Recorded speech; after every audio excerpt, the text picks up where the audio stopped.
Welcome to the Sagebrush Trail, stories of the West, from the frontier to the Yukon. I'm Mardell, reading Delilah of the Snows by Harold Binloss. Chapter 9, Hetty Finds a Way.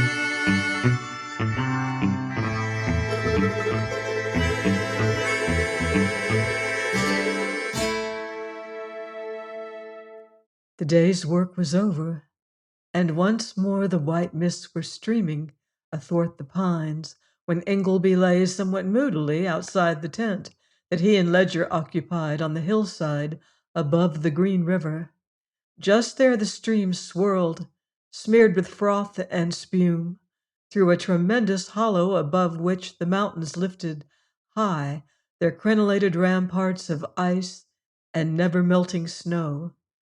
Still, though usually termed one, that gorge was not a canyon in the strict sense of the word, for a sturdy climber could scale one side of it through the shadow of the clinging pines, and there was room for a precarious trail, the one road to civilization, between the hillside and the thundering river. Farther back, the valley opened out, and up and down it were scattered the Green River diggings. From its inner end, an Indian trail, which, as yet, only one or two white men had ever trodden, led on to the still richer wilderness that stretched back to the Yukon. Above the tent stood a primitive erection of logs, roofed with split cedar and hemlock bark, which served at once as store and Hetty's dwelling. She was busy inside it then, for Ingleby could hear the rattle of cooking utensils, and listened appreciatively, for he was as hungry as usual, although dispirited. His limbs ached from a long day's strenuous toil, and the stain of the soil was on his threadbare jean. He and Ledger had spent a good many weeks now upon a placer claim, and the result of their labors was a few grains of gold. He rose, however, when Hetty came out of the shanty and stood looking down into the misty valley.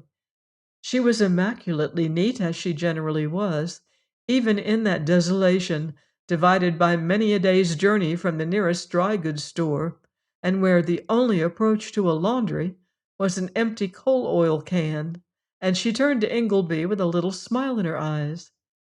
Hetty had her sorrows, and the life she led would probably have been insupportable to most women reared in an English town, but she had long been accustomed to turn a cheerful face upon a very hard world. And Ingleby, though he did not know exactly why, felt glad that she was there. There are women who produce this effect on those they live among, and they are seldom the most brilliant ones. Still he did not speak, for Hetty Ledger was not a young woman who on all occasions demanded attention. "No sign of Tom," she said.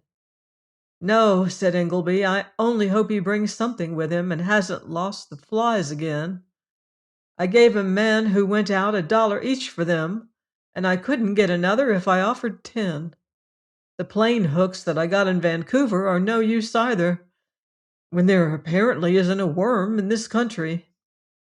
Hetty smiled, though there were reasons why a trout fly was worth a good deal to them, and one of them became apparent when she glanced at the empty spider laid beside the fire, which burned clear and red between two small logs, laid parallel to each other and about a foot apart.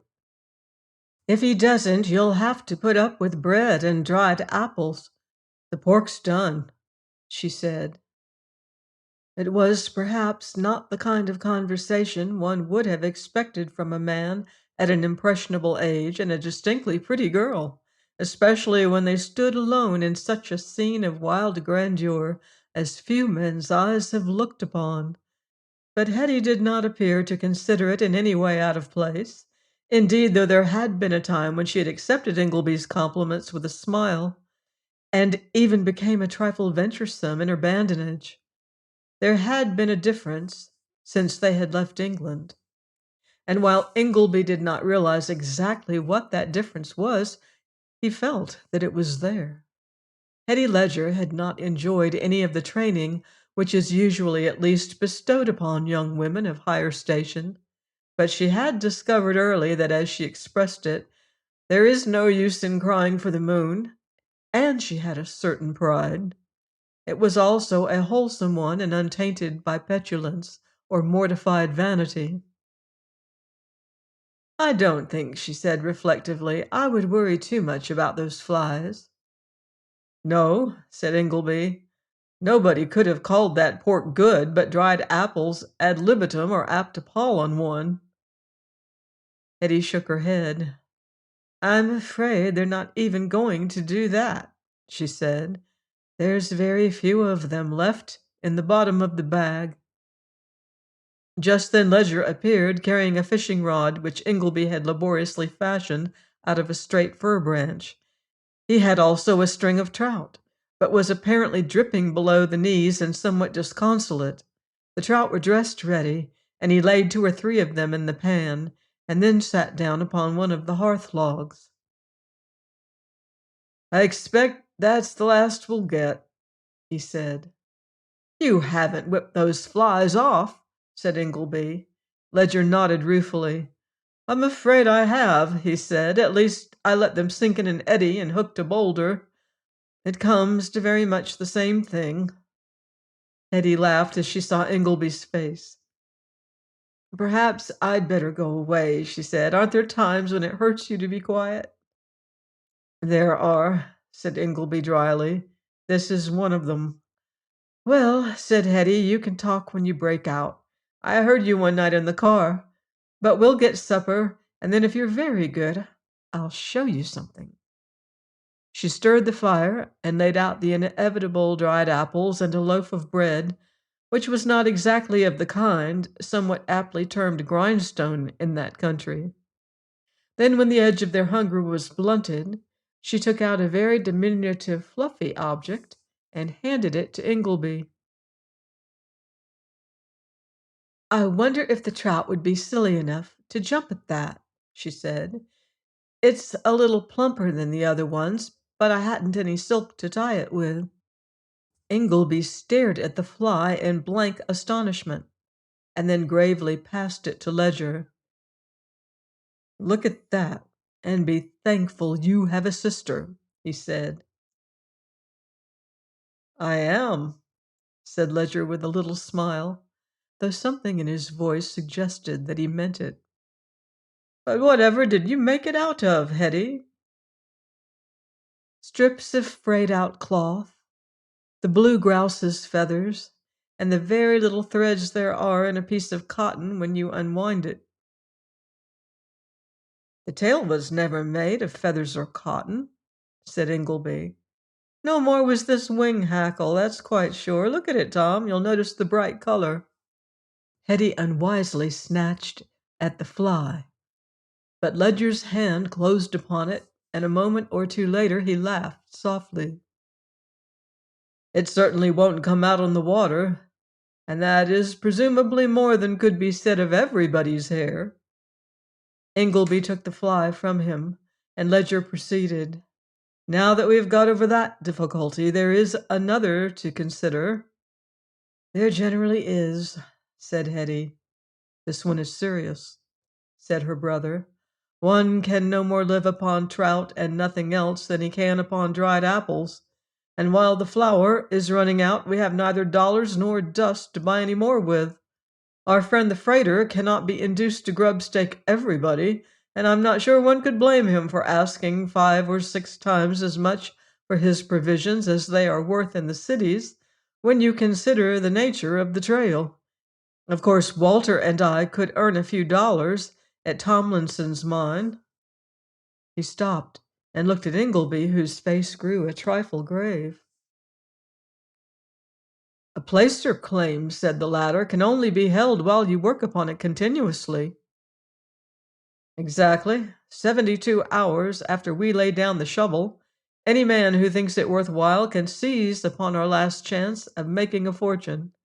I think you understand that, considering the present cost of provisions, we are scarcely likely to save as much as would keep us while we try again, out of what we make on Tomlinson's claim."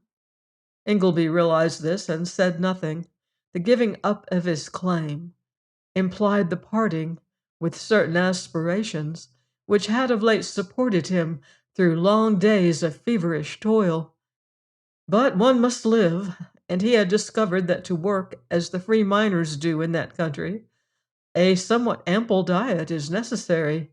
He sat near the fire, and Hetty, who saw the hardness of his face, understood it. "You really think that there is gold in the claim?" she said. "Yes," said Ingleby. "Tomlinson and one or two of the others who have played this game half their lives admitted that the signs were as good as any they had seen. Still, I'm by no means sure we can hold out until we strike it." Hetty smiled in a curious fashion. "Especially while you have me to keep?" Even Ledger appeared astonished, and Ingleby flushed hotly as he turned to her. "Hetty," he said sternly, "what do you mean by that?" The girl laughed and pointed to the loaf. "That is nice bread?" "It is," said Ingleby. "Still, I don't see what that has to do with it." "There's no bread like it in the Green River country," persisted Hetty. "They taught me to bake at the boarding house. I made it." Ingleby looked at her in astonishment. "Go on," he said. "I'll wait a little." "Well," and though Hetty spoke quietly, her voice was not quite her usual one, "what are you and Tom longing for just now, more than anything?" "The means to go on working on our claim." "Then what would you say if I gave them to you?" Ingleby gasped. For days he had been haunted by the fear that their provisions would run out before they found the gold he believed in, for a little very simple figuring had shown that there was only a faint hope of their making more than the value of their day's labor once they relinquished the hitherto unprofitable claim. There was also, it was evident, no great probability that a mere wielder of pick and shovel would ever gain the regard of the gold commissioner's daughter, though Miss Colthurst, whom he met occasionally, had of late been unusually gracious to him. He had, however, not the faintest notion of the fact that Hetty Ledger read his thoughts. "You see, it is quite simple," she said. "I made the spread, and there are men up in the valley who are really finding gold. They don't want to waste a minute doing anything else, and it takes time to bake. You can't even make flapjacks in a moment. Now, if I had 2 or 3 sacks of flour, I think I could get almost what I liked to ask for every loaf." Ledger looked up with a little expressive smile. "I believe she's found the way out of the difficulty."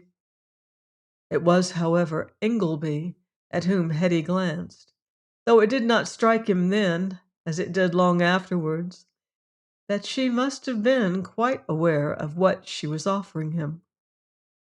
"Well?" she said. Ingleby's lips were set and his face a trifle grim. To live even for the purpose of working for a result by which she would benefit, upon the yield of a woman's enterprise and toil, did not commend itself to him, though he could not very well tell her so. "We haven't got the flour," he said. "No," said Hetty. "Still it can be bought at the settlement, and no doubt you could find the pack horses in the bush. You could go down and get it, while Tom holds the claim." "There is still the difficulty that I haven't got the money." Hetty laughed. "I have. The wages were really good at the boarding house. Of course, you and Tom could build the oven and chop the wood, while I wouldn't mind your kneading the dough either if you wanted to. That would leave me with nothing to do but watch the bread baking." Ingleby still said nothing, but his face, as the firelight showed, was a trifle flushed, and Ledger shook his head at him. "One can't afford to be whimsical up here," he said. "Anyway, I'm willing to give the thing a trial, and if we don't strike gold, we can always go over to Tomlinson's or start baking too. I shouldn't wonder if it should turn out to be as profitable as mining. and it is certainly likely to be a good deal more reliable." Hetty once more glanced at Ingleby. "Of course, we can't make you join us if you don't want." At last Ingleby turned to her. "Hetty," he said quietly, "I don't think you could understand how much you have done for me. I would sooner cut my hand off than let the claim go." Hetty only smiled, and they had almost thrashed out the scheme when a thud of hoofs came up faintly through the roar of the river from the gorge below. Then the figure of a horseman became visible, and when he swung himself very stiffly from the saddle in front of the fire, Ingleby rose hastily and held out his hand.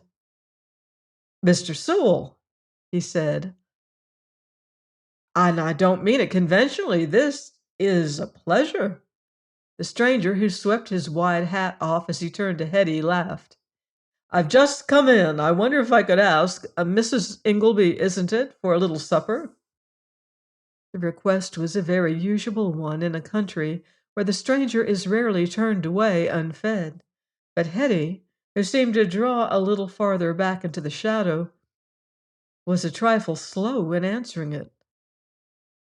"Miss Ledger," she said, "of course you shall have the supper. Put on 2 more trout and fill the kettle, Tom."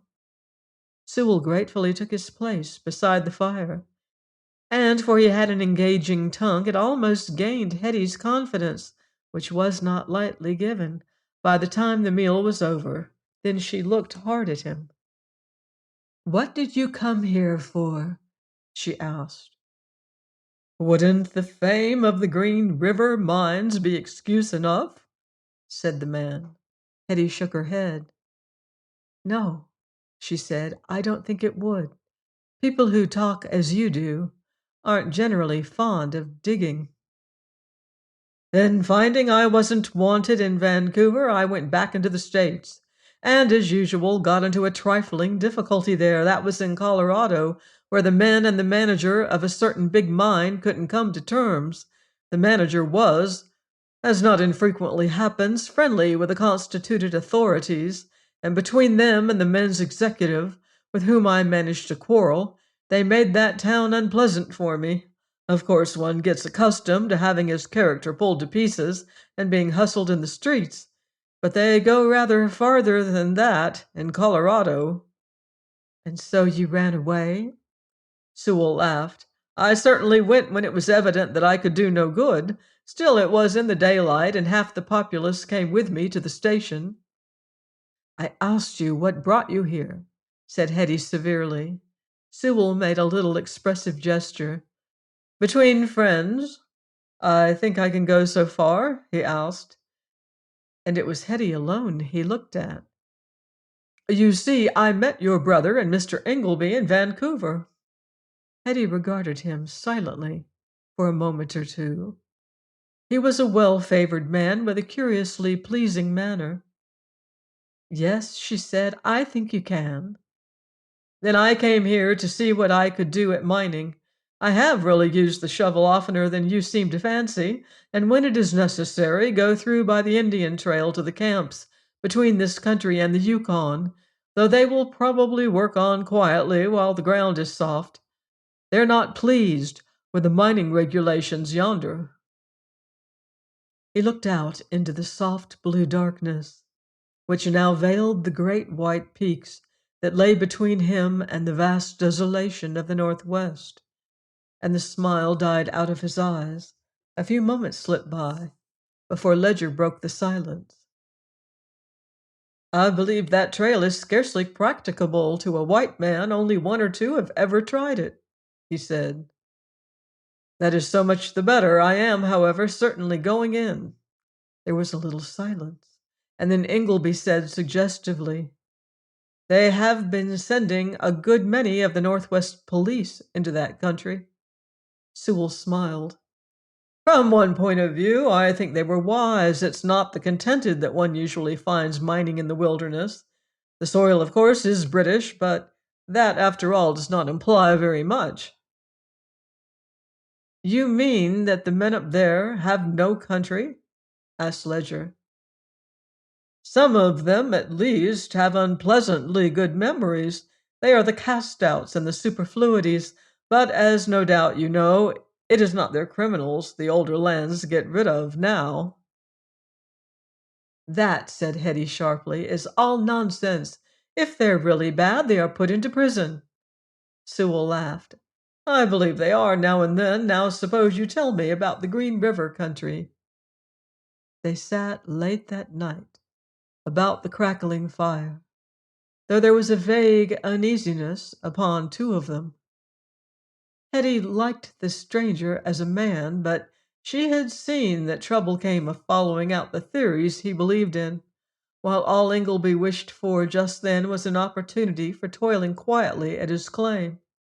Sewell naturally slept in their tent, and it was not until he had breakfasted next morning that he rode into the valley.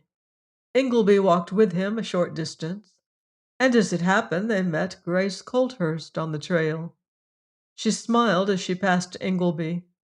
Sewell, his companion fancied, looked at her harder than was necessary as he sat in the saddle, a somewhat striking figure of a man with his wide hat in his hand. "Who is that?" he asked. "Miss Colthurst, daughter of the Gold Commissioner."